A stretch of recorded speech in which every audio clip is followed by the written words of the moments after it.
Hi, and welcome to A Mug's Life. In this podcast, guests bring up to 5 mugs and we chat through each one, the stories they hold, and what makes each mug so special. Grab a cup of tea or any drink of your choice and come and join us. I'm so excited to welcome this month's guest, Mary Doherty. I first met Mary when I was 16 years old at drama school when she taught me, and she has inspired me ever since. Mary is an actor who has been in some of the biggest musicals and plays in the UK, including Grease, Our House, Avenue Q, Les Miserables, as well as performing alongside Judi Dench in Merry Wives. She has toured with the RSC and performed at the Globe. More recently, she was part of the original UK Come From Away cast, which began in Dublin, Ireland, before transferring for a sellout West End run. It was as part of this cast that they won 4 Olivier Awards, and Mary played the character of Bonnie. She also established an acting company called the Actors Class, a class for professional actors who want to train in a flexible, fun and welcoming environment. Mary is honestly one of my favourite people in this world, which is why I'm so excited for you to hear this conversation. It's a long one and we cover so much of this and much more. So grab a cup of tea and enjoy.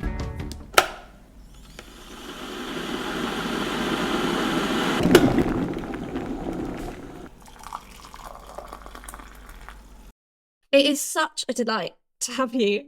You're one of my dearest mentors, coaches, and yeah, I'm just very excited to hear all about the mugs. I'm very excited. Thanks for asking me. I love a mug and I love you. So this is a very good combination. What a good start. I know. Great start. First of all, did you find it hard to choose which mugs you were going to talk about today? I've got 5. I think you said 3 to 5, didn't you? Yeah. There were 2 that were left out. I think there were 2. So yeah, it was quite tricky. I was like, there's no way I'm picking 3. It's like half my mug cupboard is very special. So yeah, I would have had, there were 7 obvious. So yeah, it was quite tricky because you think like each mug is like a section of my life. So you think if I miss that one out, who am I not going to be speaking about there? But I can... Yeah, because I didn't pick a mug that Chris gave me when we got together. He's like, you've not picked the Starbucks mug. And I was like, no, but I'm going to be speaking about you in another mug. So you're fine. So he's happy now. He doesn't mind that now. I love that. I love how you're like, half my mug cupboard is very, very special. It is, yeah. The other half, not so much. But yeah, half of it is like, some of them are even on their own shelf. What is that for the creme de la creme of the crop? Well, there's one very special one from the school that we both went to, which is probably the first mug I'll talk about, Tring. And that lives on its own shelf because if it's smashed, I'd be very upset. And I don't know if you can get another one. I mean, I barely don't want to pick it up now. So that's on its own shelf. And then other little ones are sort of up there with it. Yeah, like special little ones. So yeah, it's funny, isn't it? When you asked, I was like, God, yeah, I really do care about mugs.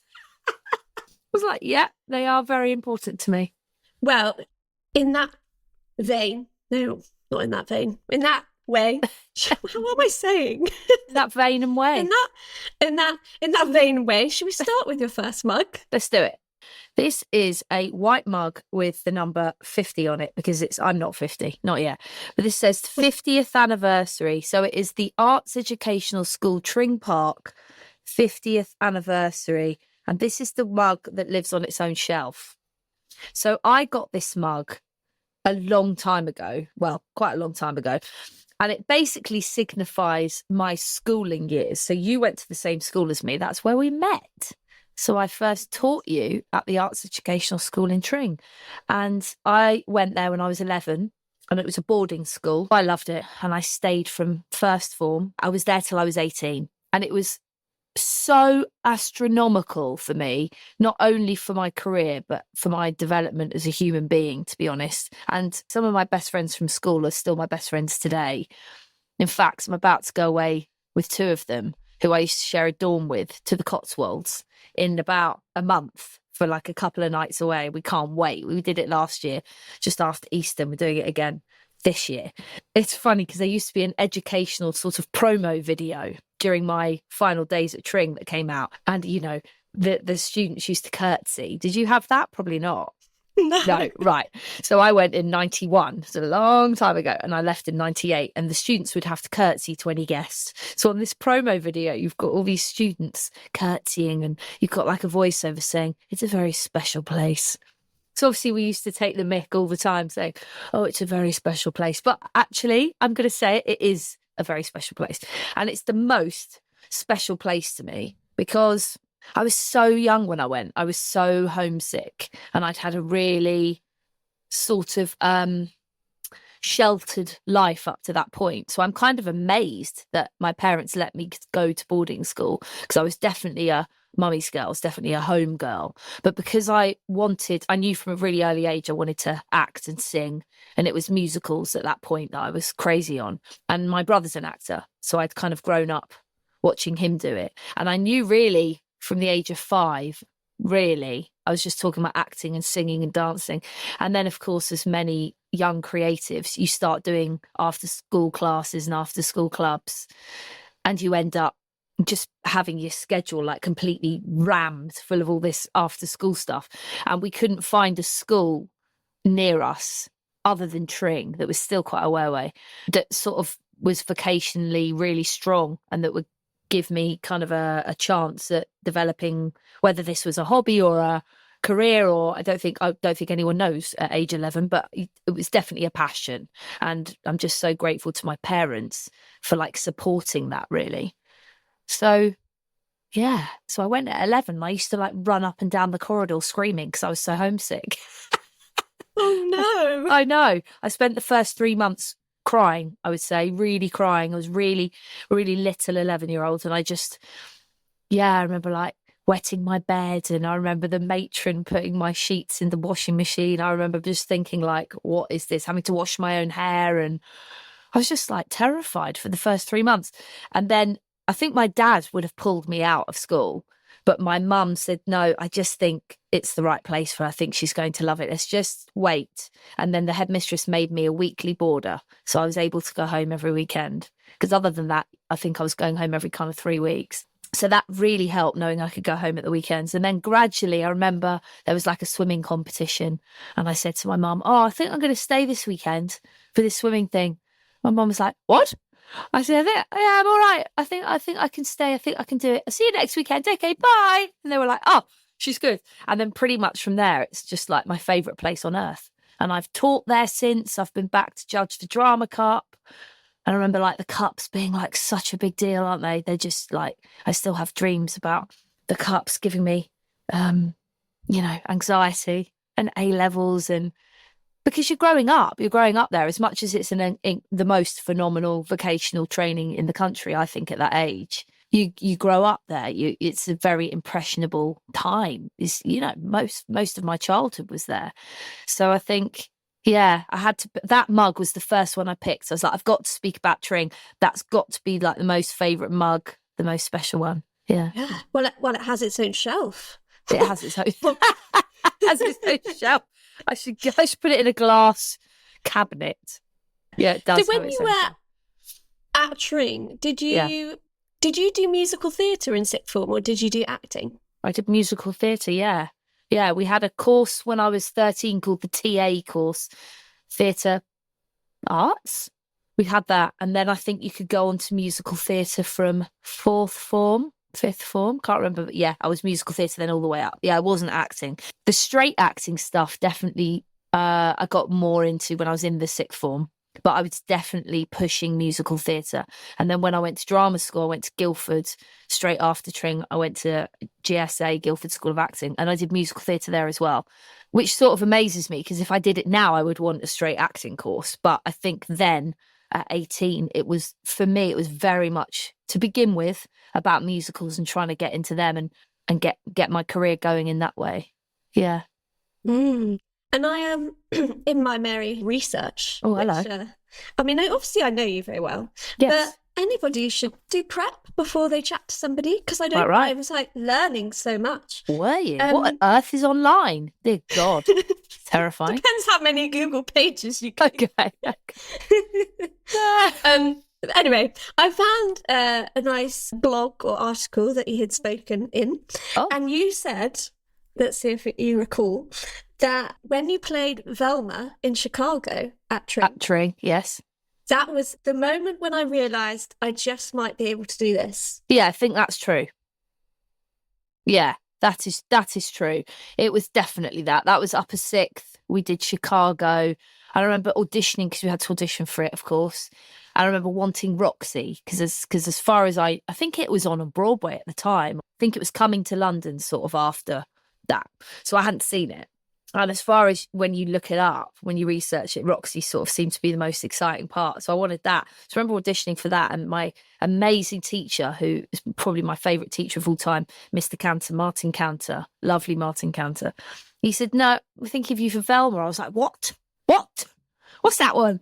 And yeah, and it's just a school show. You know, looking back now, of course, it's at school. It's nothing big, but I think when you're there at the time and it's the biggest thing you've done and it's big production and you're taking on a lead. So I was very honoured to be given the opportunity, whatever age I was, in 17, to kind of give that a go. And I remember thinking, yeah, I really love it. And I remember working really hard on it. And I remember it being really a real challenge because it was quite a big sing for me and a bit of dancing thrown in there. And then obviously the script and stuff. And I was working with all my best mates. It was just the best time ever.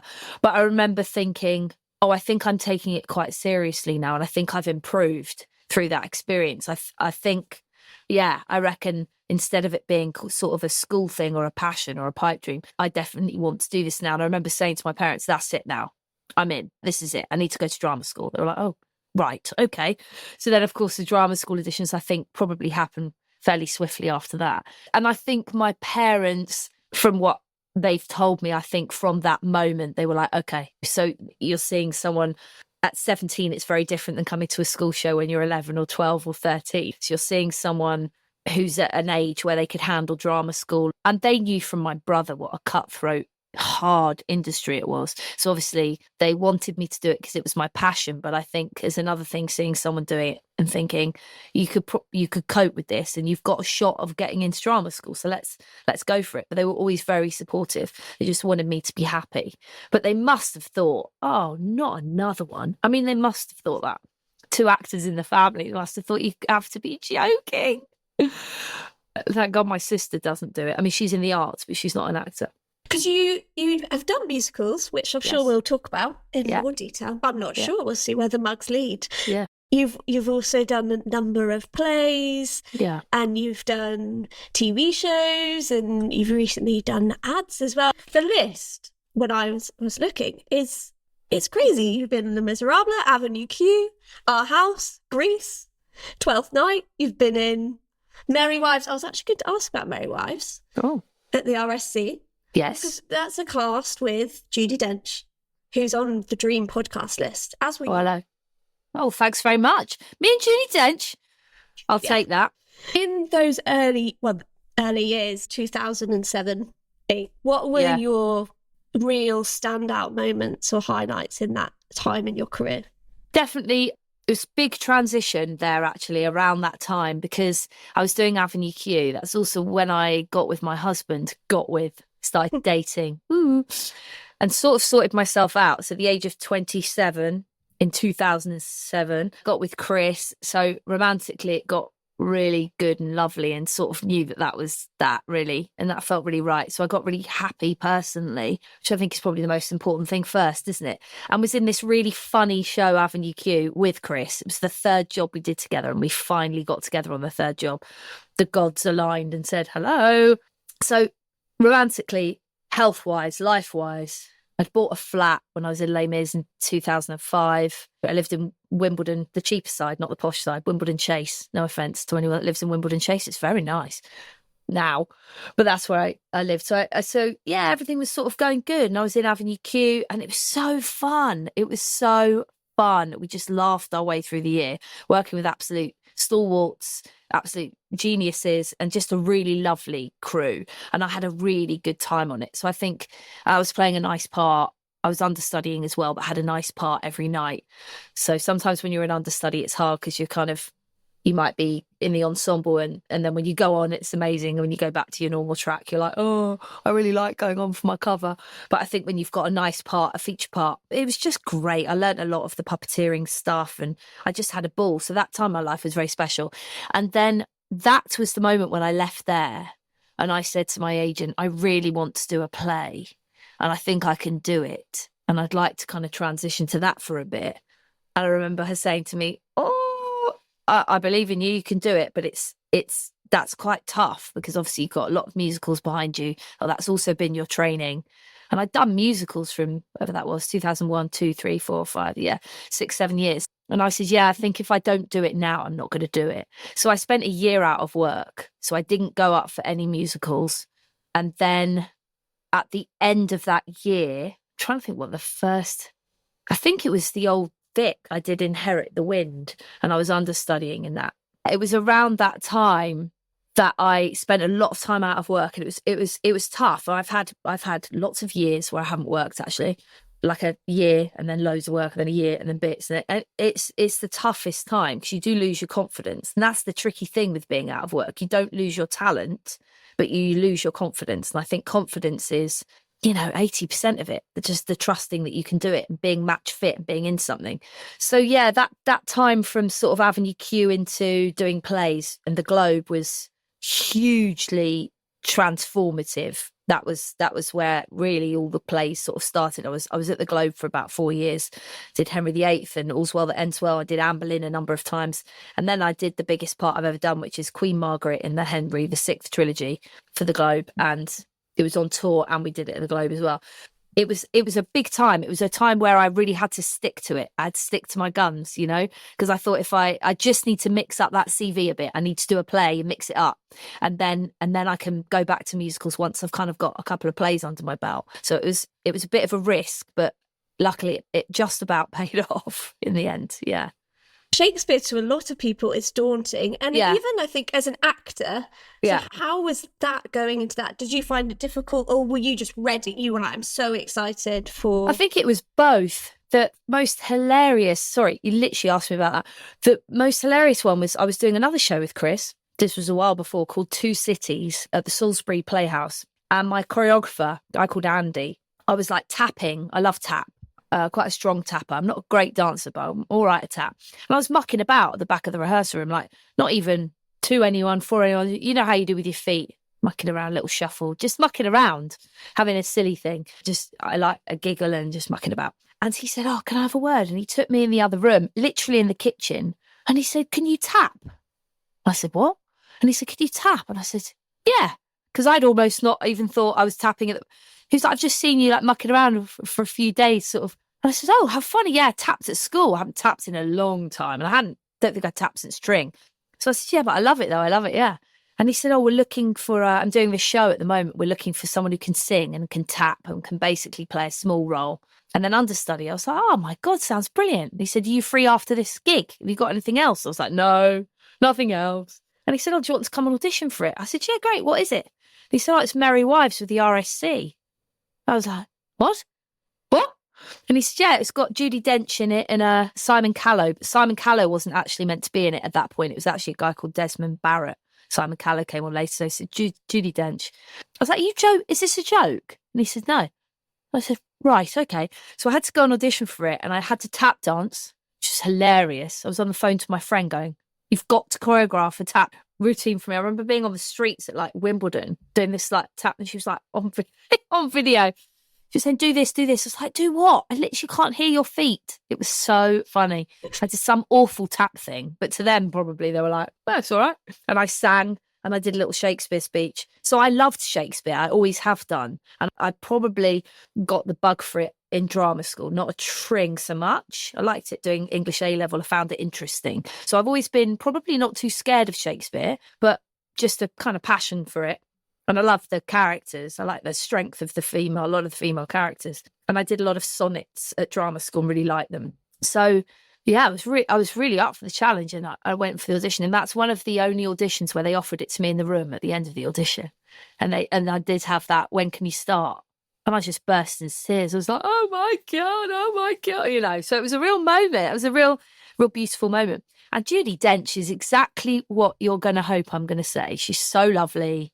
She's so sparkly. She's so open. She's like a real playful energy and absolutely phenomenal. We used to sit in the wings, sort of hidden at the side of the stage, and watch her and Simon Callow do their scenes, and it was just mesmerizing. She is utterly phenomenal, but more than that, a lovely human being. She took us all out for lunch and just giggling all the time. She's a big corpser, really naughty, really giggly, but that sort of work ethic as well, real professional. Yeah, I learned a lot on that job. I love Shakespeare. I'd love to do more. I love doing it at the Globe. I love doing it there. Yeah, I like doing lots of different things because it just mixes it up, doesn't it? Keeps it interesting. Yeah, it does. Absolutely. You learn new skills as well. And I was quite grateful I was understudying on that job because it was one of my first, it was a musical, but it was a Shakespeare. So it was, I think, the first professional Shakespeare I did. I think, yeah, it was before the Globe. So in that, I had I was on stage all the time. It was that sort of ensemble show. It was lovely, but there wasn't much pressure. So you could just sit and watch and learn. And I was understudying Hayden Gwynn, who was phenomenal.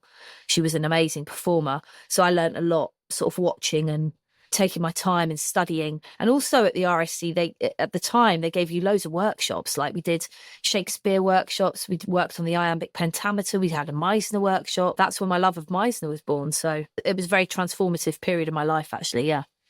Wow, I never knew that it's sort of like a finishing school in a way. Like they ensure that you keep learning, keep having classes while you're with them. That's amazing. Yeah, they do. And Judi Dench was there in some of the workshops, and you're just like, what? She said, yeah, I like to be here and with you all and learn, and amazing, really amazing. I guess that also shows the commitment to the craft. If you love it, you love it, and you just want to do it. Absolutely. And also that she was open to learning something new. She was like, I haven't worked with you guys before, so I'll learn something new today. And yeah, that openness has stayed with me. That's exactly what we should all be like. You never stop learning, do you? Never. No. Wow. Shall we go on to the second mug? Yeah, the second mug. The second mug is all about my family. So my nephew made me this. Now, the second mug shows a holiday for my dad. I think it was his 70th. So we've all got my dad's face on in that picture. And then made his faces. And then there's my family there. This was before my daughter Annie was born, so she's not there, but the other 12 of us are there. And there's all of us at dinner at the table. And then there's all of us in the pool down there. So there's my mum, my dad, my brother James, who's an actor, his wife Jo, his children Jago and Nell, my sister Claire, her husband Michael, and their two, Ruby and Alice, and me and Chris. So there used to be 12 of us, and now with my little one, there's 13. So that was probably the best holiday of my life. No, not probably, it was. So Where was that on holiday? That was Portugal. Went to the Algarve, went to a villa, all 12 of us. I think we went for 10 days. And it's funny because we went to Mallorca last summer to try and sort of recreate this thing. I think that was in like 2019 or something.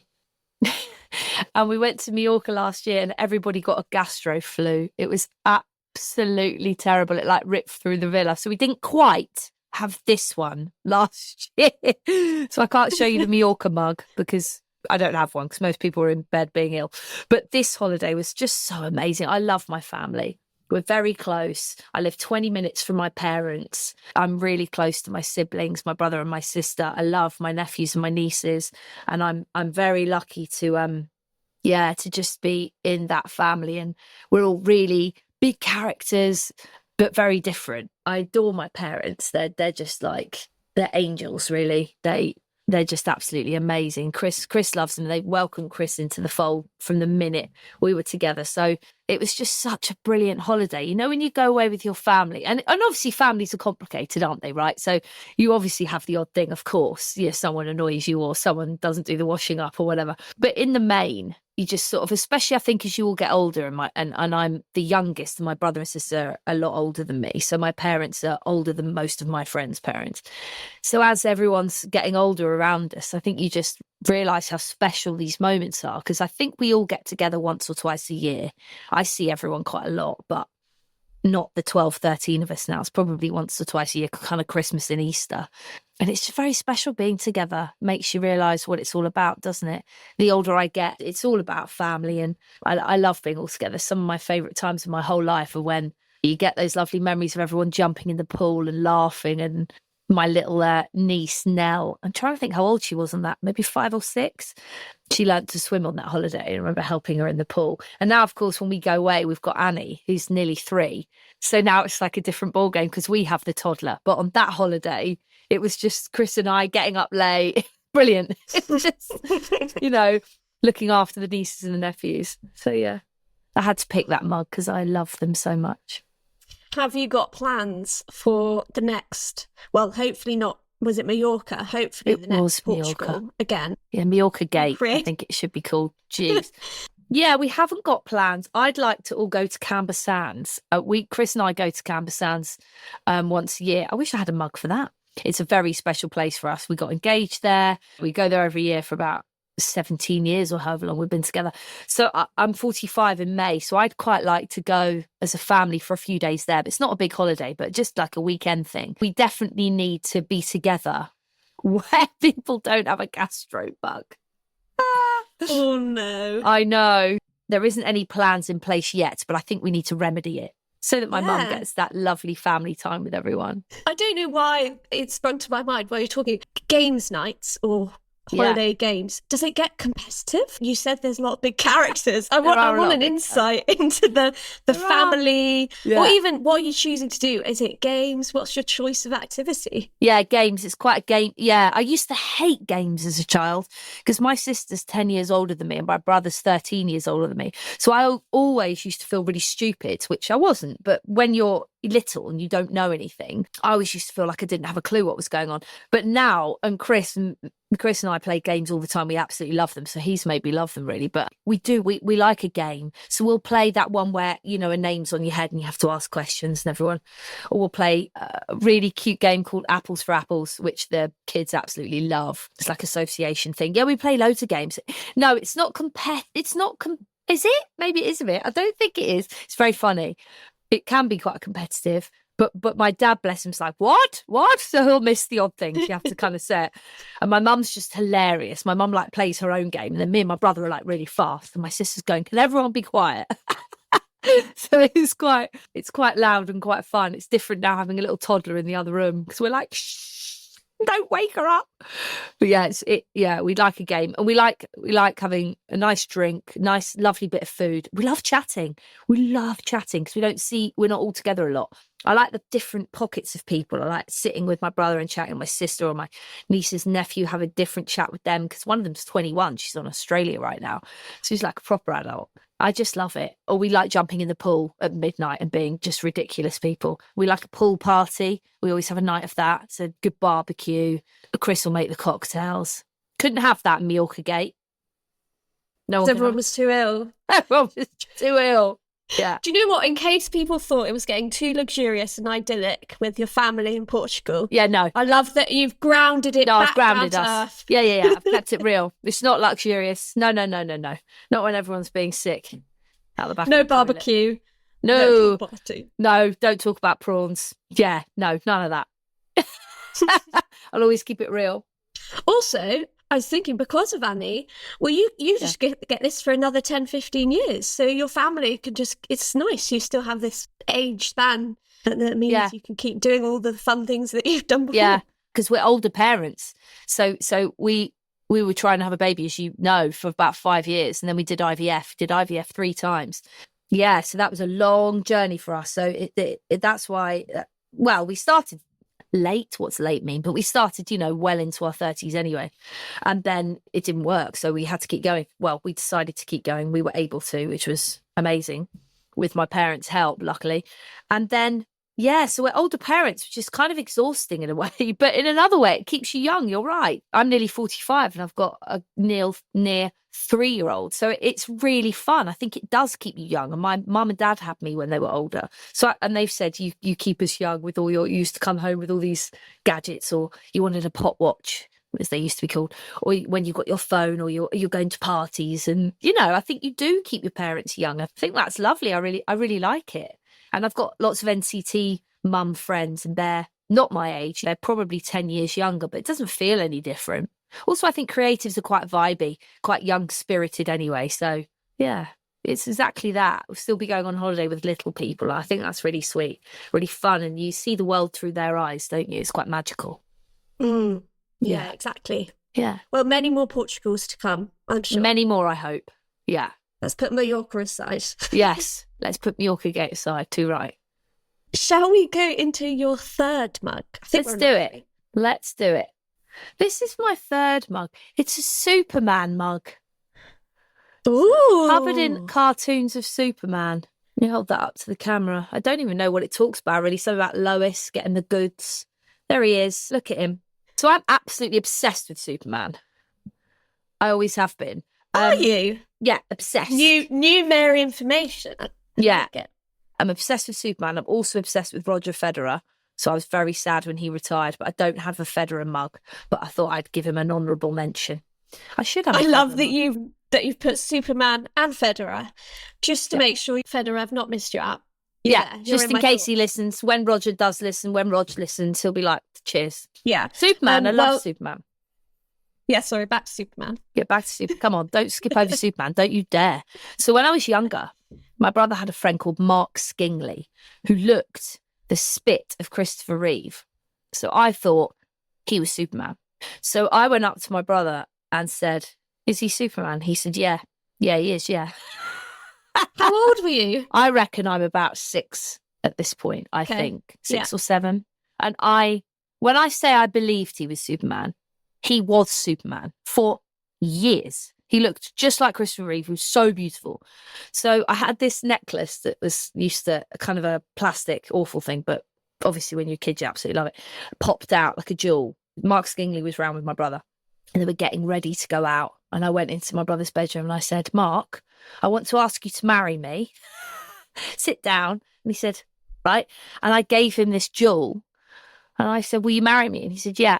Yeah, I'll marry you, yeah. My brother's like, what's going on? I was like, he's Superman. So I want to marry him. I love you. I was so sure. So we got married. So he wore my little jewel clearly only when he was around the house. But every time he came around, there was a wedding. Oh, sorry. Was that the engagement and the wedding at the same time? That was the engagement and the wedding. Yeah. There was no other wedding. That was enough. That was enough of a moment. So he'd wear this little kind of thing I gave him. And I used to look out my window and wait for him to like fly in. And once I remember seeing him arrive in a car and thinking, why? And I said to James, I said, why didn't he fly? And he said, oh, he's something about his wings are broken, or he couldn't, his cape was broken. I was like, oh, so I was really worried about that. And I used to look out the window all the time, like every night before I slept, just in case I saw Mark Skingley as Superman flying. So I've been obsessed with Superman. So obviously I loved the Superman films. I must have seen, it's very young because they're quite scary, but I must have seen quite a lot of Superman stuff. Is this from 6, you say?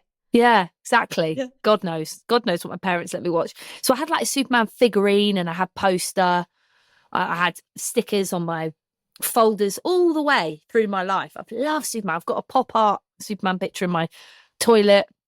I absolutely love it. So when I got with Chris, and he loves Superman, not as much as me because it's weird, but when he found out I love Superman, every single show I'm in, when it's press night, you know, you can give a card or whatever. I'm like, I don't want that. I just want a Superman present. So every single press night, he has to find a new Superman something. So he bought me that mug because that was one of the presents. I love it.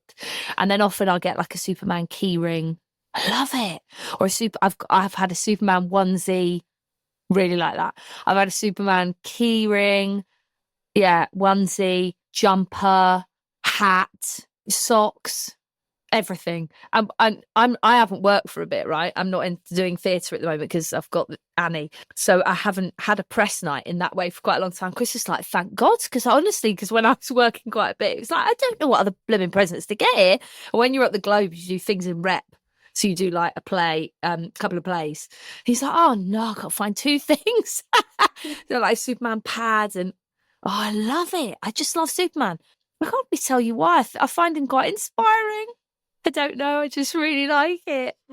I like it. I mean, there is that thing that people say, so if you go to a job interview, I imagine this would work for the stage as well, that you should do like a superwoman or superman pose to empower you and send you forward. So maybe it's just the confidence, the authority, the power. I like it.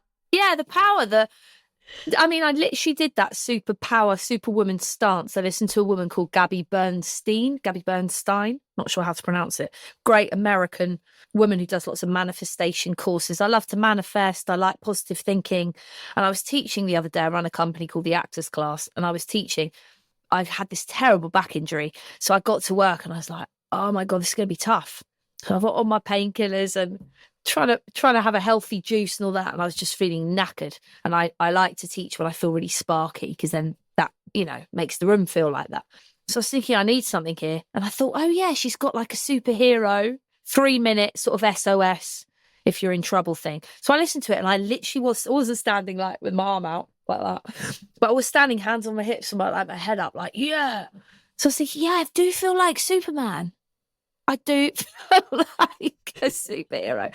So I think it is that. I think for kids, maybe part of that draw with the superhero is they're strong and they can deal with anything, and they're kind and they can help people and save people, but in their own skin, they're confident and strong. And I bet that's got to come into it, hasn't it? That sort of magical power, like, yeah, we're in charge. Yeah. I just love it.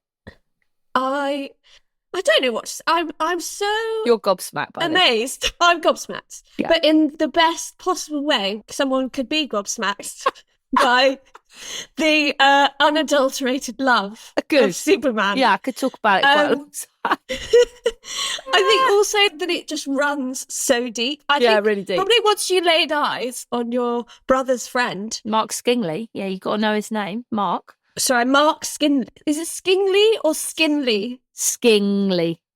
Skingley. I really hope he listens to this now, because he I hope did marry me. Still have the locket. You better have it. Yeah. Yeah. Yeah. Let's hope so. Yeah. Well, let's hope so. The test. It was a marriage.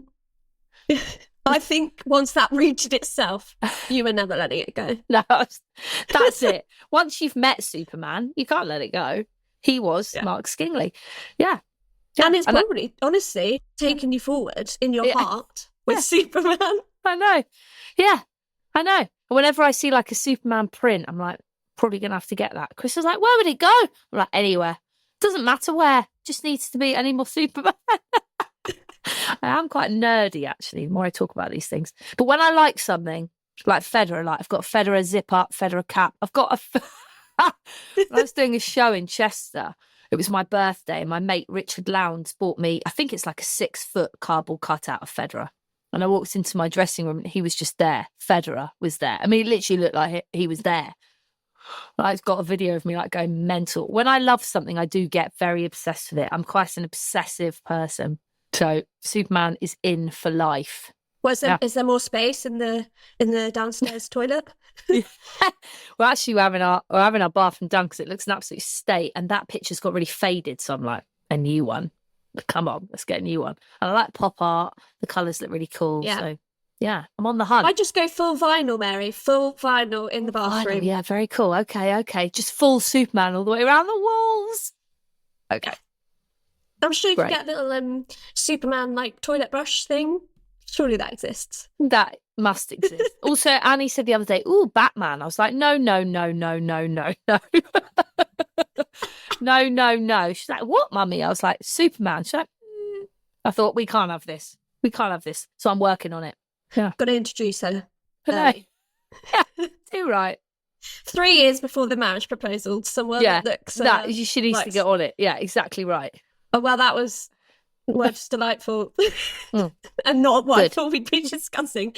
But that's what I love about chatting about people's mugs. It's so true. I bet anything comes out. Yeah. That's it. That's what's so brilliant.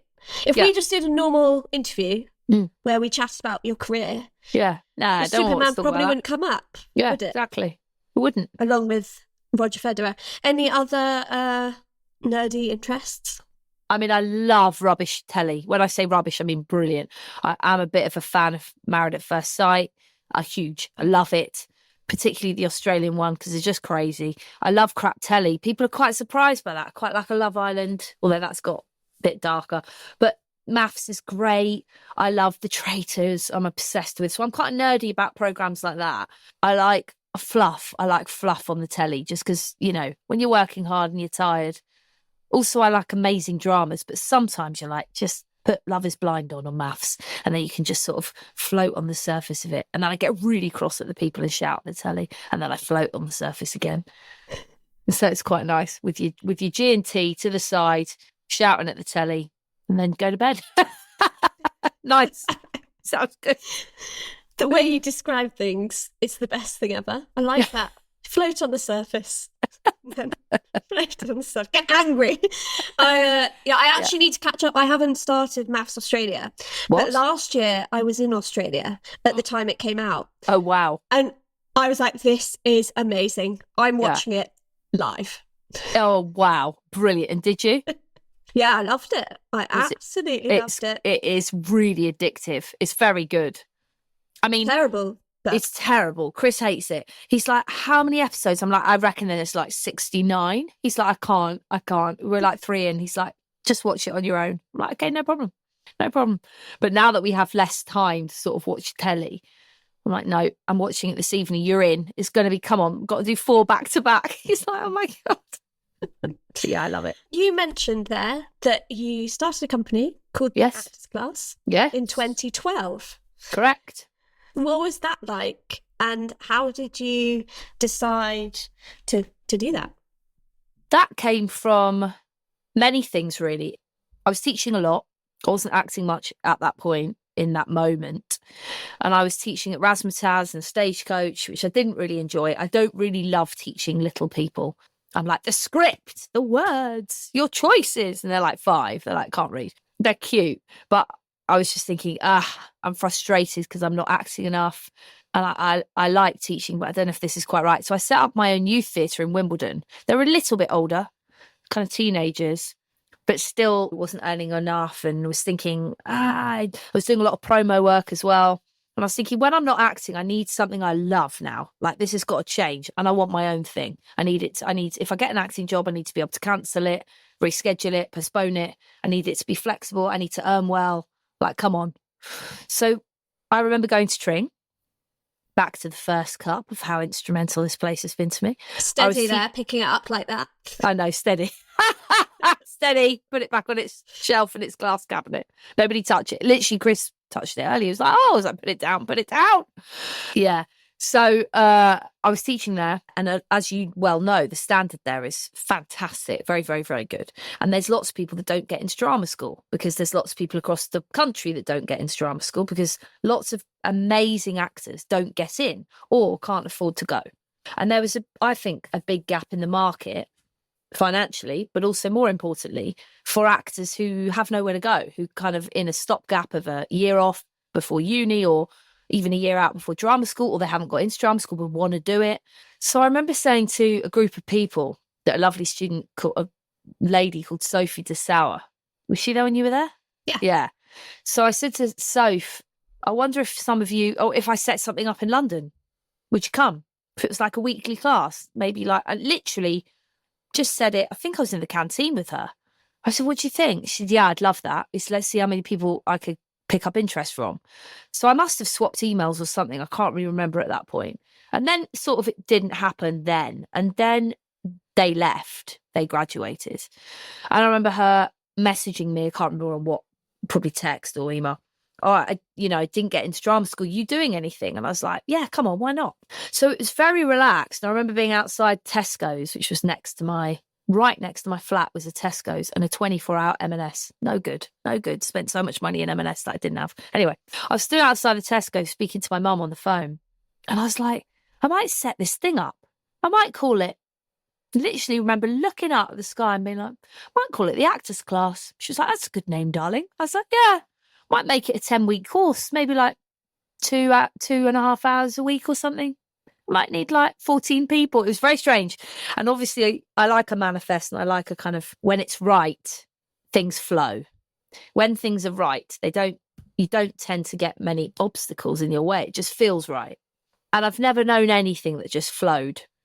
It was hard work after that. But the first course, so I got Soph and a lot of people sort of who hadn't got into drama school.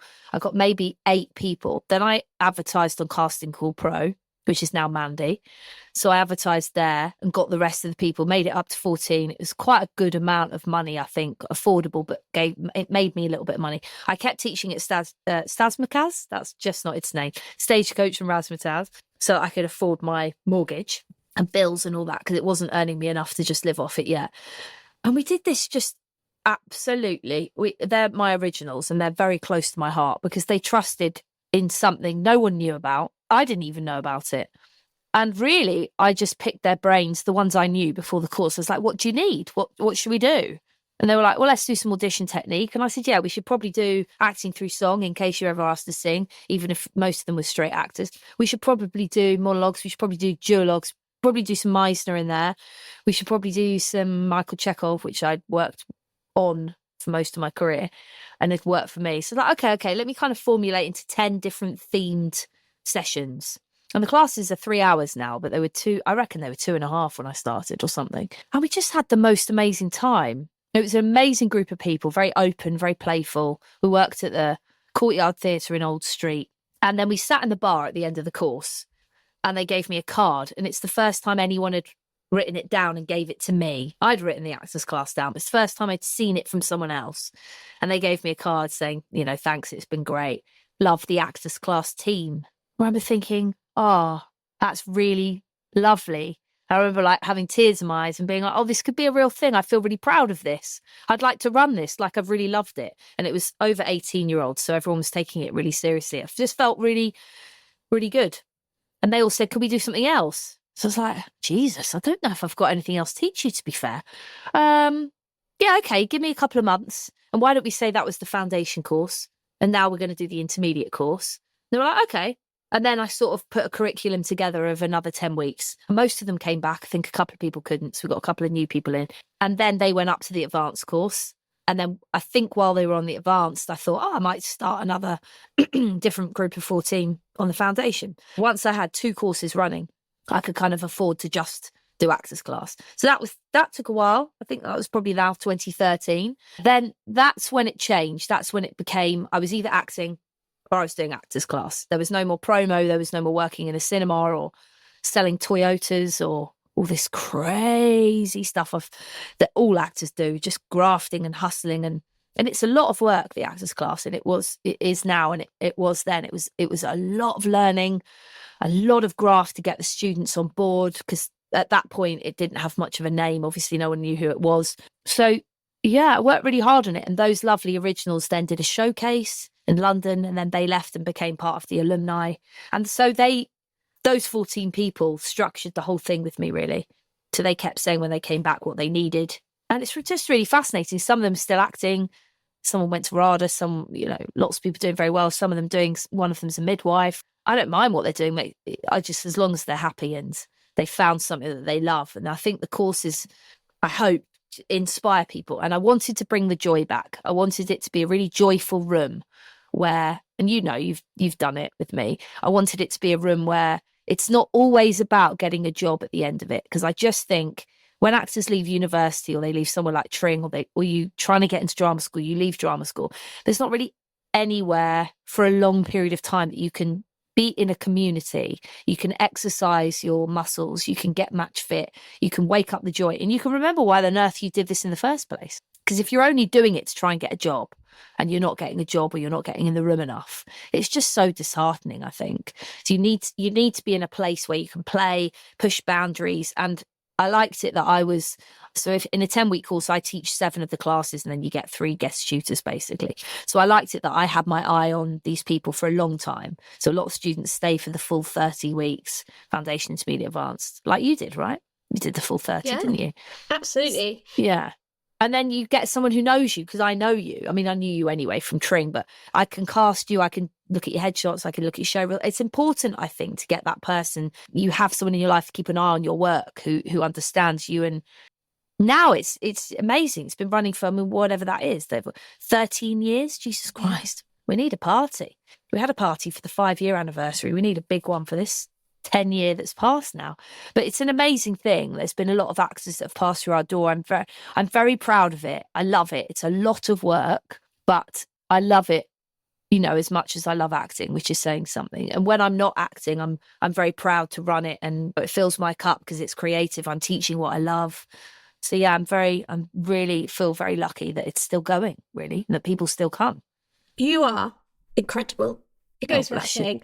But the number one thing that you hear when you say to people, oh, you are the best, for example, the best class that I've been to is the actors class. Oh, that's nice. And the number one thing you hear from people is Mary is the most wonderful woman that I've ever come across and that has ever taught me. Every single person in those acting circles who you meet or you see, that is what they say. And I know that hopefully you feel that support, because I think you get a lot of that, but obviously you probably wouldn't say it yourself. I've never heard such unanimous praise for someone making people feel so comfortable in the room. And I know that's for me. A lot. Thank you. Where I've been to other classes and you feel quite intimidated, or it feels quite cliquey, or that there are favourites, and if you're not one of them, then it's really hard. And what you do so well is you open the space. There's no favourites. There's no. And you allow everybody to be. And if you have a good day or a bad day, it doesn't matter. You're all there to support each other. And yeah, I think everybody who's encountered the actors class would say what wonderful things you have done for them. Thank you. That means a lot. Thank you. It means a lot. And I get really lucky with the people that come through the door. I just get really lucky. So that's very kind. Thank you. And I'm glad I create a space that's open and playful, but it is genuinely, it's now 12 actors, not 14, but it's now genuinely about those 12 in that room, isn't it? So it's, if you get really good eggs, which we just do pretty much, and people are open and playful and supportive, and also I think everyone's struggling, right? All actors, I don't know any actor right now, I mean I know a couple of people in work, but most people, and for a long time now, most people struggle to get in the door enough. It's a big old hustle. It's like, should I keep doing this? Should I give it up? So I think people are just really pleased to be in a room, be given like a leading role every week, get up on their feet, be directed, take notes. So it's a lovely, actors are really hungry, open beings if they let themselves be. You know, if they let themselves be there to learn and make mistakes and be in a space where they just think there's nothing at the end of this. So if it goes a bit wrong, it doesn't matter. I'm just going to take some risks and play them and see what I'm capable of. Then it tends to be, if you jump like that, by the end, it has been what you're saying, that sort of transformative experience where, including me, we're all kind of feeling like there's a bit of magic in the end. We've created something quite special. I often have a moment before the class where it's an empty studio. I often take a picture of it and put it on Instagram, because I know that actors class, past actors or current actors or alumni will look at it and think, yeah, I know what you mean. So I'll say, oh, the magic hasn't even started yet. And then after everyone's left and the room's empty again, there's still a buzz in the air. You know, we've created something really special in that room. I love acting for that. You don't need any props. You don't need costume around you. You just need some actors jumping up, being brave, jumping into it. So that means a lot. And it's a really wonderful company of people.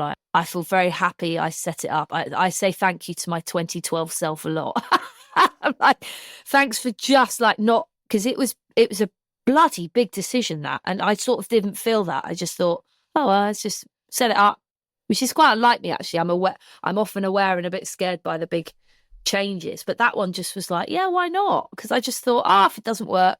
So I think sometimes if you take the pressure off and just do it anyway, you just leap, it works out, doesn't it? Yeah, absolutely. I mean, you built it from the ground up. Yeah. How incredible is that? Yeah, thanks. Yeah, it's good. It's really good. It is really good. I always try and tell actors to have something else, you know, because you can't just wait for the phone to ring all the time. You will go out of your tiny mind, and acting will come in when acting comes in. You know, you can graft for it and change things around. Of course you can. But I think, like, you're doing this podcast and you were saying to me before we started recording how much you love it, how much creativity it's giving you. It doesn't really matter what it is. You've got to do something that makes you feel creative and buzzy and happy, and other than the acting bit. Because if you're only chasing that, then the out of work job or the work you're doing in the meantime, which often you do more than the acting one, can leave you feeling a little depleted. So yeah, I do love it. What a story. Yeah.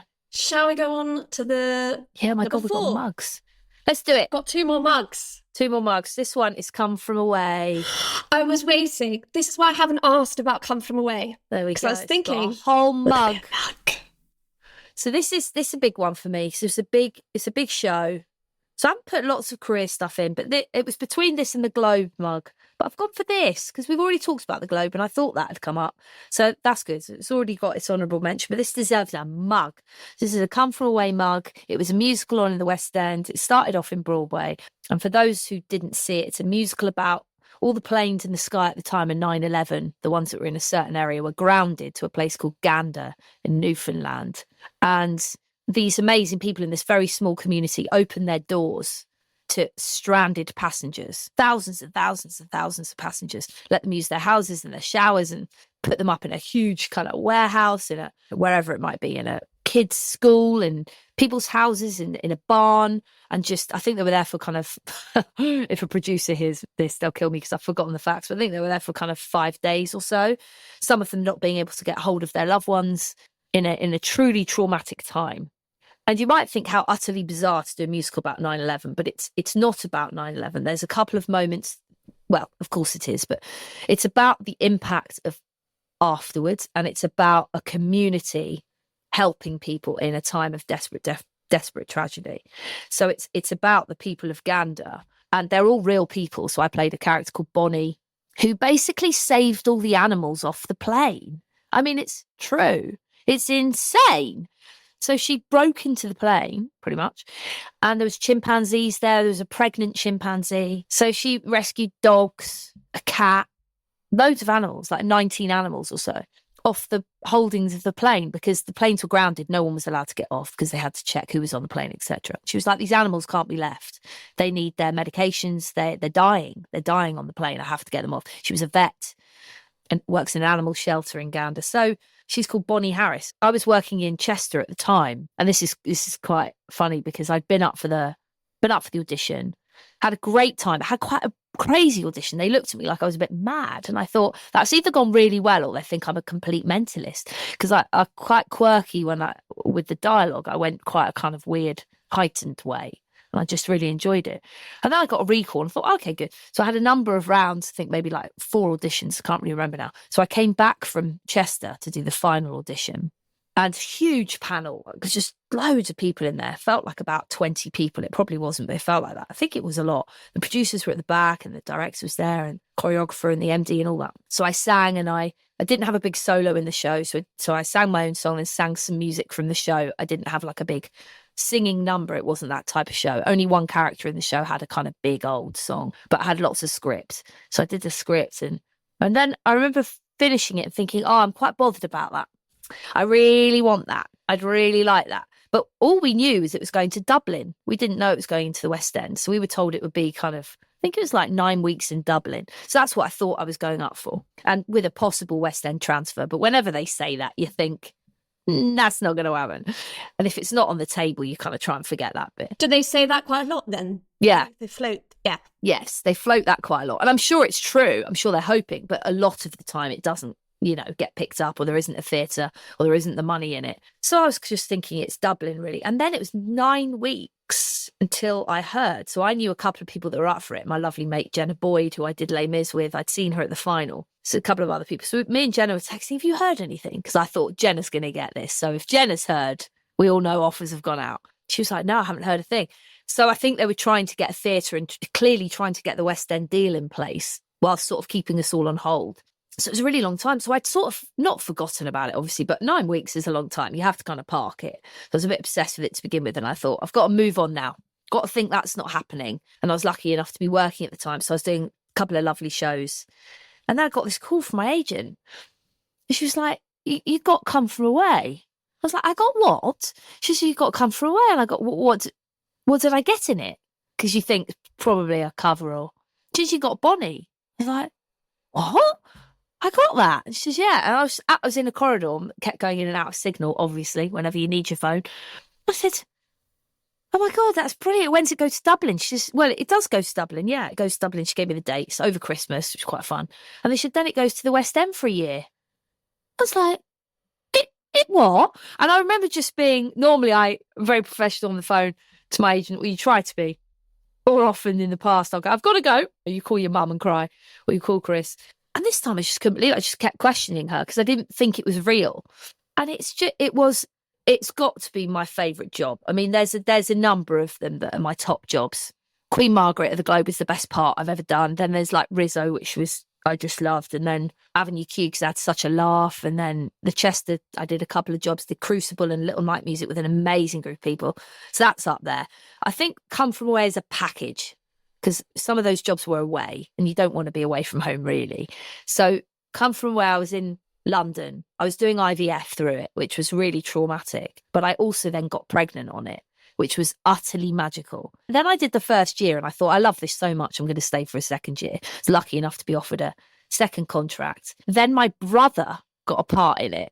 We'd never worked together. We'd waited 20 years to work together and he got a part in it. I mean, literally my actual brother. Everyone kept saying, your actual brother's got it. I was like, yeah, I'm not lying. Not like my bro, my actual brother. So we used to see each other, like the first time we went on stage, we looked at each other. It was so special. So he was there through the IVF stuff. I had a miscarriage. He was there through that. So I don't know if I could have got through it without him in the building. I had amazing friends on that show and still are now. So they supported me too. But having a family member in the building when you're going through hell was amazing. And then, of course, I got pregnant. But because of the infertility, there was a lot of anxiety in the beginning of that pregnancy. And then, of course, the show shut down for COVID for a year and a half. We thought it was going to be 2 weeks. And it shut for a year and a half. Then we all came back and it reopened, which is like unheard of. That first night of coming back, someone posted something the other day.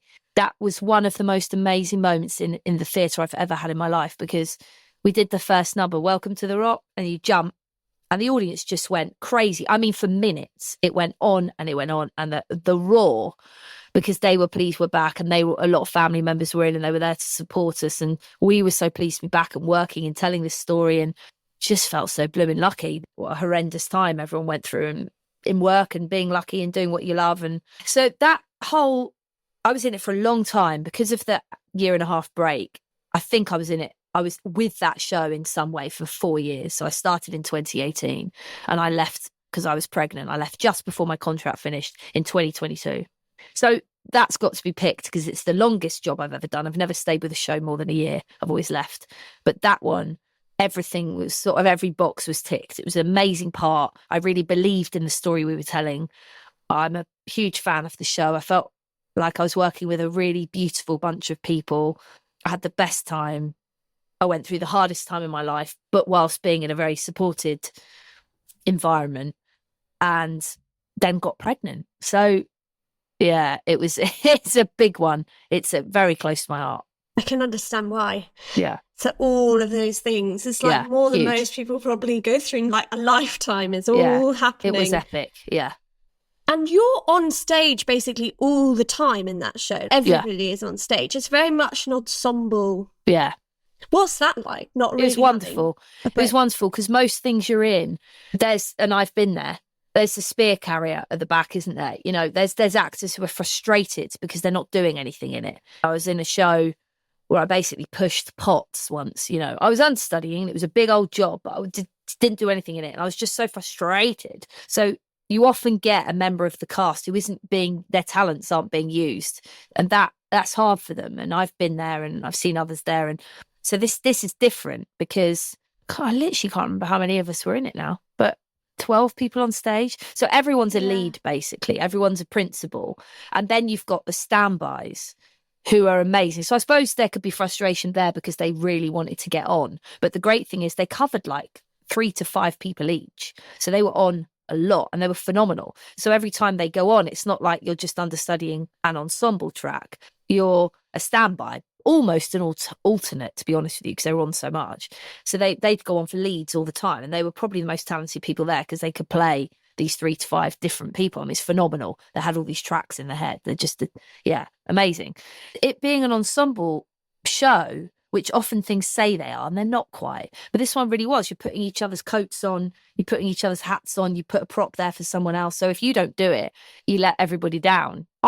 I just love that ethos. I really, really love that. It's how a lot of companies started way back when. Kim Meisner or Mamet or whoever talking about it, where they did ensemble bows. So when it bows, instead of getting the leads and the profile and the names doing the last bow, everyone bows together. It's that kind of thing in a show I like, because everyone's in the show. It doesn't really matter how much you have to do in it. Everybody's there making it work. But we were just lucky in this one. Everyone had a moment. Each character had their moment. And working together as a group, as an ensemble, is exactly what that story is about. It's about that community coming together to help each other. So everything about that show reflected the message that show's trying to give. Show people kindness and love and community and grace, and let's all come together. And that's exactly how the show felt telling it. So it's a very happy company, very happy cast, a very joyous experience, and lots of happy actors, which doesn't always happen. So it's just a really, I loved that ensembleness of it. I thought it was very clever.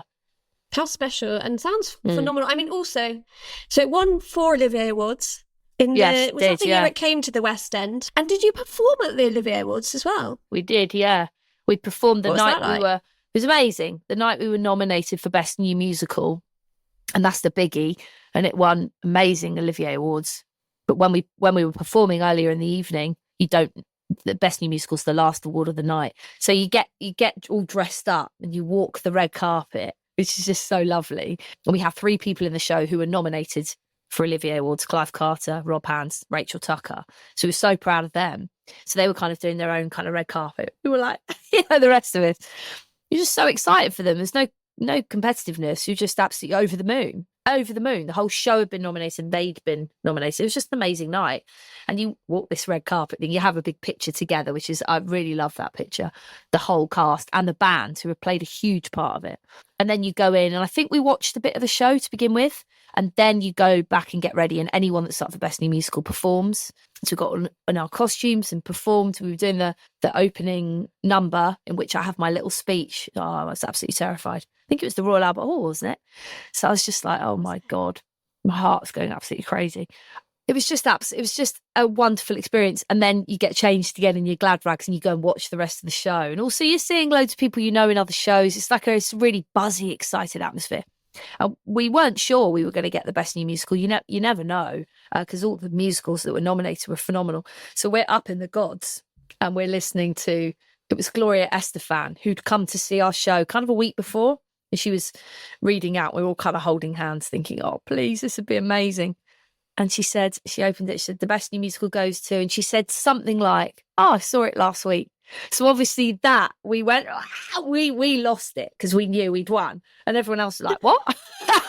But we sort of reacted and we went absolutely crazy. And then, of course, you go to the party at the Natural History Museum. It was just a total celebration. The writers, Sankoff and Hine, they really, really deserved it. It's a stunning show. The score, the message of it, everything about it, it really deserved it. And we were so honoured. It was absolutely amazing. We took the Olivier Award on stage in the bows the next night, I take it. So it was very special. It was a real honour. It was amazing. What an experience. Yeah, it was. Oh, what a whirlwind. And you met the real Bonnie. Yes, I've met her a number of times, yeah. We met right at the beginning. They came over to do a kind of press thing. And I actually ripped my calf. So in previews, I finished the first number and I was running down the stage and I thought someone had kicked me in the back of my leg or a light had fallen on me or something. So I felt a huge impact on the back of my right, I think it was. So I looked back at my mate Emma, who played Janice, and I was like, she was looking at me like, what? And then I realised I went to do the jump at the end. I couldn't move and then felt a searing pain. I thought, oh no, I've hurt myself. I've injured myself. So it felt like, so clearly something had popped or ripped or something. I hopped to my chair because you know when you get cramp and it's something seizes up. So I was thinking so I was rubbing my calf and my mate, Kirsty Malpass, was in the wings opposite me looking at me. She was going, you're right. And I sort of shook my head and did a, no, really bad, really not okay. So she was like, right. She was also my understudy. And she's then sort of helped out with the production, been resident director or something. So she's been with it for years. So she knows everyone's track. She's basically an oracle. She hadn't even been rehearsed in yet. So I'm thinking, I can't go off. She hasn't been rehearsed in. I'm sure it'll be okay in a minute. I'm sure it'll just loosen up. So I think, right, I've got to move my chair in a sec. So I'll move my chair. So I thought, I don't speak for a bit, I'll be okay. So I got up, moved my chair to its position, literally hopped off with half the cast looking at me going, why are you hopping? So I get into the wings and then go into panic because obviously I was in a lot of pain. So, you know.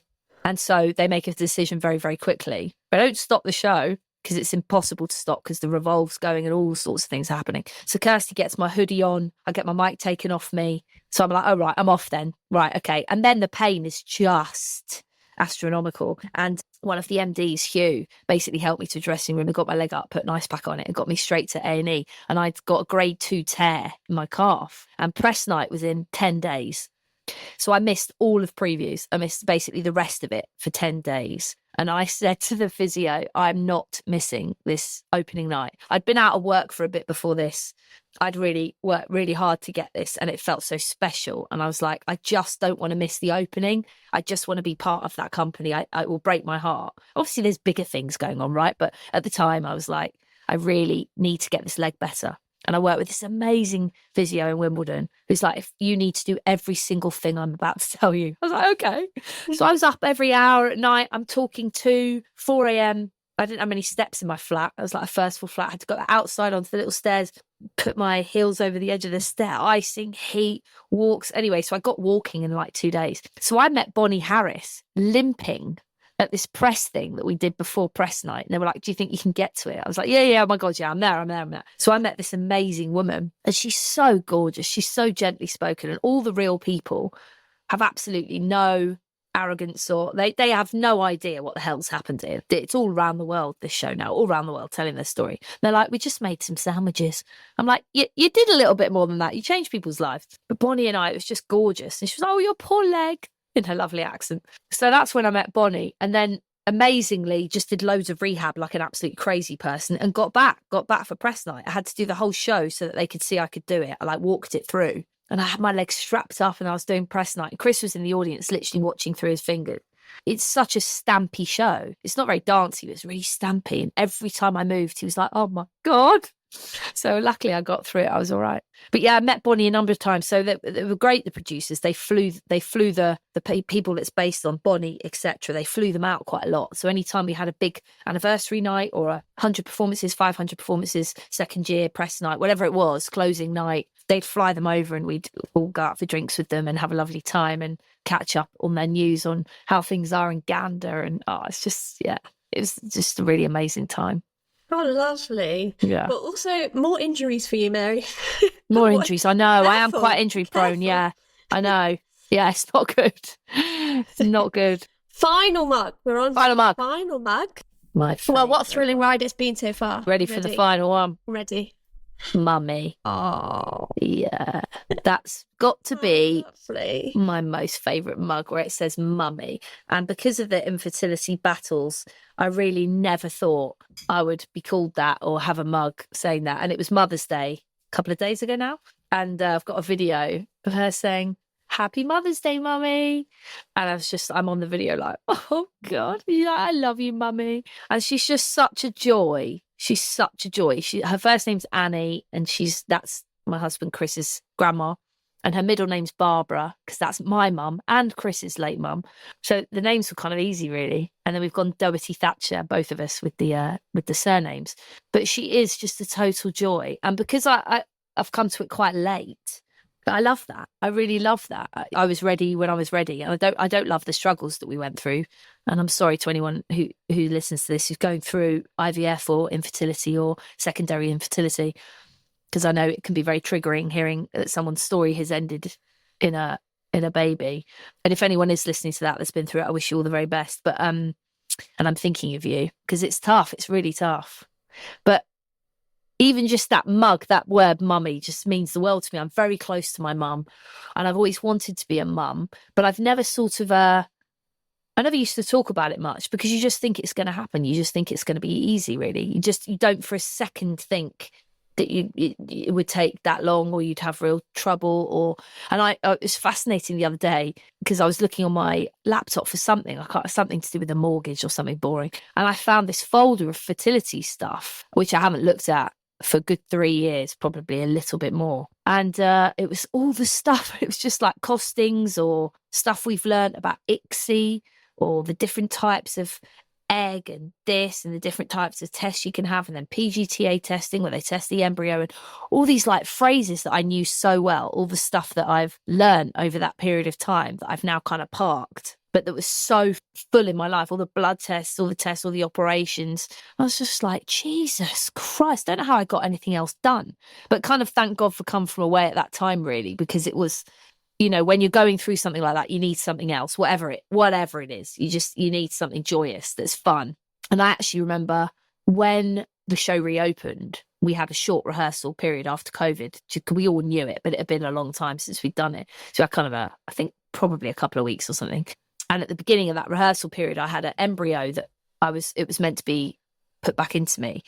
And it didn't thaw. So I'd been at the clinic and it didn't thaw, which means it's frozen in a tube to be tested. And then they take it out and it thaws. And if it thaws properly, they can implant it into you, but it didn't thaw. And then I had to rock up at Come From Away for like the first sort of day back. And I was like, I don't know how I'm going to do this. I don't know how I'm going to do it. And obviously how you do it is your friends get you through it and your loved ones get you through it. And the joy of the music around you and just living life and trying to think, you know, then you go home and then you talk about whether you're going to keep going and all those conversations. But yeah, being a mum has really changed my life. It's quite a cliche, isn't it? But it's true. And I think we could have gone the other way and not have children, and that's fine too. And I think you do whatever's right for you. That was the last round of IVF we were going to do. So after that, it was either looking into adoption, which would have been amazing, or it would have been stopping, or so we're very lucky it worked out in this little joyous little Annie girl. So yeah, I love my little mummy cup. That means a lot to me. Yeah. Yeah. And when you're going through that kind of journey, if you meet or encounter other people that are going through similar or have been, what's the best thing that you would say to them, or what do you wish people may have said to you? Yeah. So I think it's very difficult in those situations to know it is right hard thing to to know say, or maybe too afraid to say the wrong thing. Yeah. So just really interested in what do you think is the best things that I helped think you? I think if you haven't been through it and you've got a friend who's going through it, I think the best thing to do is listen and point them in and do your own research. So point them in directions of infertility hubs rather than giving them advice. So before I'd gone through it, you don't know the right thing to say. So you'll say, because it's well-meaning, right? You're trying to support. And I used to do it to a friend years ago. I'd be like, have you tried? And it's just that person's like, yes, I've tried this. I know more than you. So it's a really tricky line to get about how much advice to give. I think the best thing to do is do your own research, look up infertility communities. Instagram is amazing. Infertility on Instagram is huge. The communities, I've got a post on my feed about when I was struggling with it. So it'll just be before a photo of Annie. There's loads of companies linked there if anyone wants to have a look at that. And I think you just do your own research in infertility. So point them towards directions of places that might be able to help. And then you just listen. You just listen and you just keep open and you just say, can I take you out? Can I take you out for lunch? And you just try and give them as much lightness away from that huge, heavy paperwork, financial stress that they've got. I think if you've been through it, there was a nurse who was the first practitioner I'd encountered when I was at the NHS. So we started off going NHS, and she said to me, she got down on her knees and she said to me, you need to move fast and there's a lot of tests you need that you haven't had yet. And I was so overwhelmed. I wasn't in a place where I wanted to hear any of that. She was kind of going towards IVF, and we were a good year and a half off from even sort of thinking about that. But what she was trying to do is speed up the process. She didn't quite do it in the right way, but I guess if someone speaks to me now, I go quite quickly in with, have you thought about these blood tests? Have you had the sperm checked? It's called a DNA fragmentation test. And that's what changed it for us, that test, because that gives you results that an NHS test on sperm can't do. Have you had your AMH level tested? Because I've done it, I can then give the advice, which is sort of factually, there's evidence there, because what you need is answers, and quickly, particularly if you were in the age bracket I was in, which is not giving you the advantage of time. If I'm speaking to someone in their 20s or early 30s, it's not quite the same. But I think late 30s, 40s, it's a time where you need to know what tests you need to have, and you need to get that done quick, because answers are power, aren't they? Information is power, and you can spend so many years sort of, the NHS is brilliant for many things, but it's hard to get things done in that. But if you know what to ask for. So I think research is everything. But I think it's still very common that they check the woman first. They check the eggs, and it's got to be male infertility has to be checked at the same time. So from someone who knows that side of it, it's probably good to get you both checked as quickly as you can with some in-depth tests. That's probably what I'd say. But other than that, it's just support people, isn't it? It's the support people. And probably I try and stay away from saying, this will work, you will have your baby, because you don't know that. So you just have to say, either way, I'm here for you. And either way, you're going to be okay and have a rich and wonderful life, because they will. Whatever happens, they will. But yeah, it's tricky, because what you want to do is solve it and give them what they want at the end of it. But because we don't know the result, we have to be a little careful. So I think the support is just about being there for them either way, however it ends, however the story ends. Yeah. Very sage advice, and thank you so much for sharing your story with us. That's okay. Thank you. I think it's really hopefully helpful if even one person hears that. Or, I hope so. Looks at your the post on your grid, which is written in such a poignant, obviously real, because that's what you were going through way. So yeah, I really appreciate you feeling that you can share it. Thank you. And lovely Annie, I know. Such an absolute Amazing. Joy. Munchkin. Miracle. She's a miracle. I tell her every day. The other day she said, I'm a miracle. I said, you are. She'll be there, Mary, thinking that she's Supergirl sometimes. She literally gets told she's Superwoman every day. Yeah. Do you know what, though? That's important. We must build spirit in particularly young girls.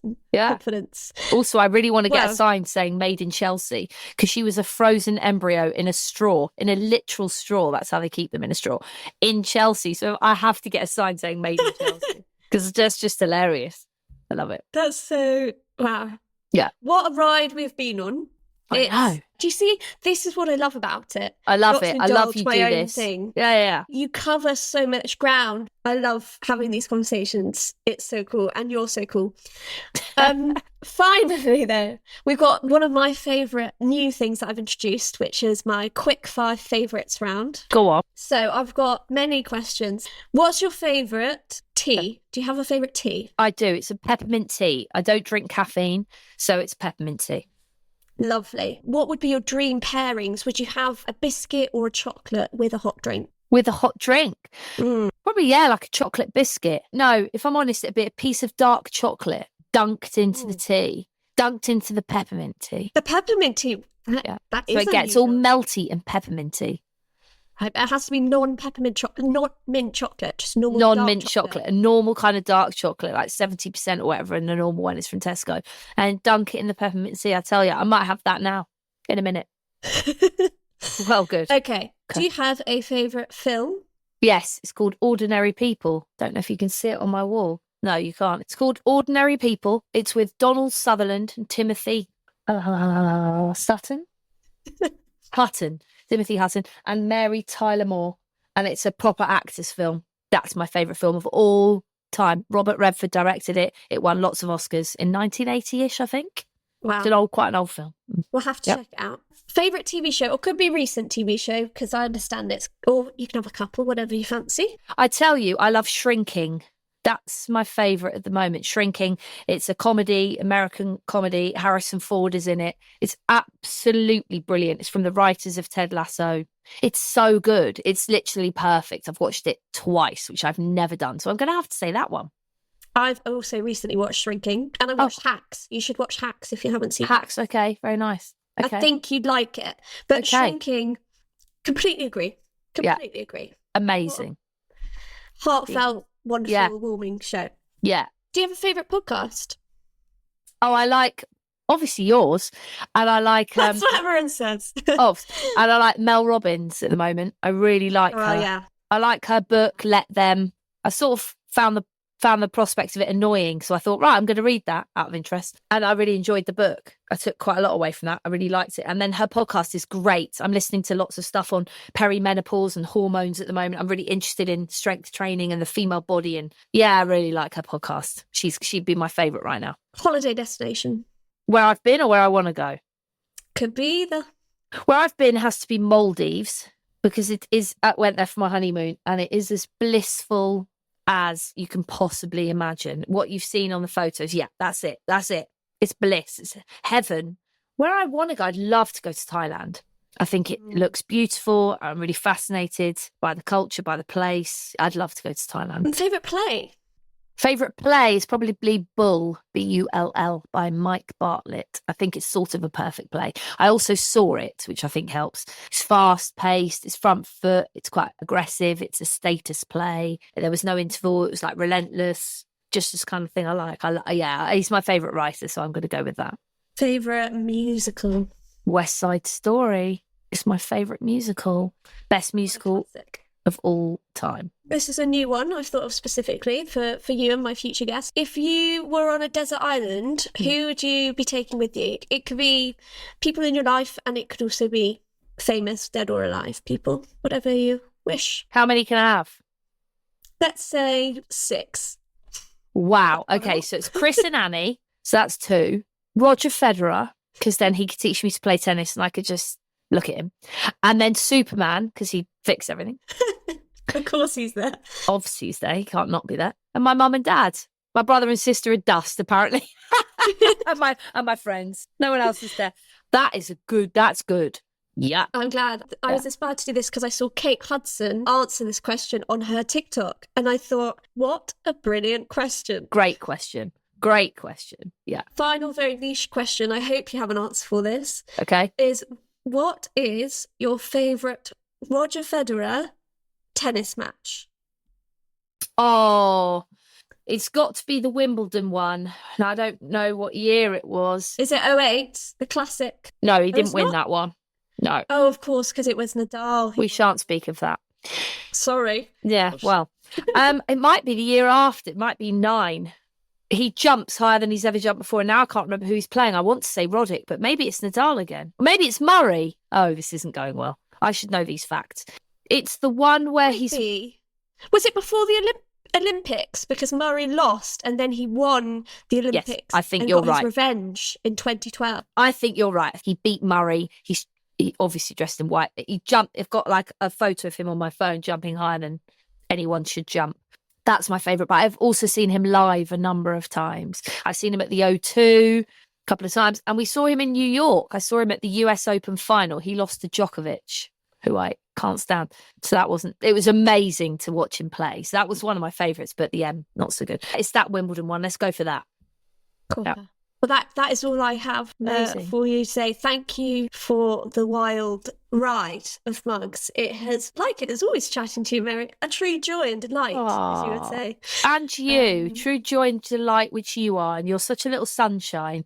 And everyone will love talking to you because you make everyone feel so welcome and calm and joyful. And you're great fun. I love spending time with you. So thanks for asking me to come on. That was really fun. You're welcome. Every time I see Superman, I will think of you. I'm thrilled. So that is my main takeaway. Yeah, and if you ever see a nice little prezi, just text Chris the picture and be like, get this when I get another job. The press night. Too right. Thank you so much. Thank you. We've talked for an hour and 40. So... Have we? Wow.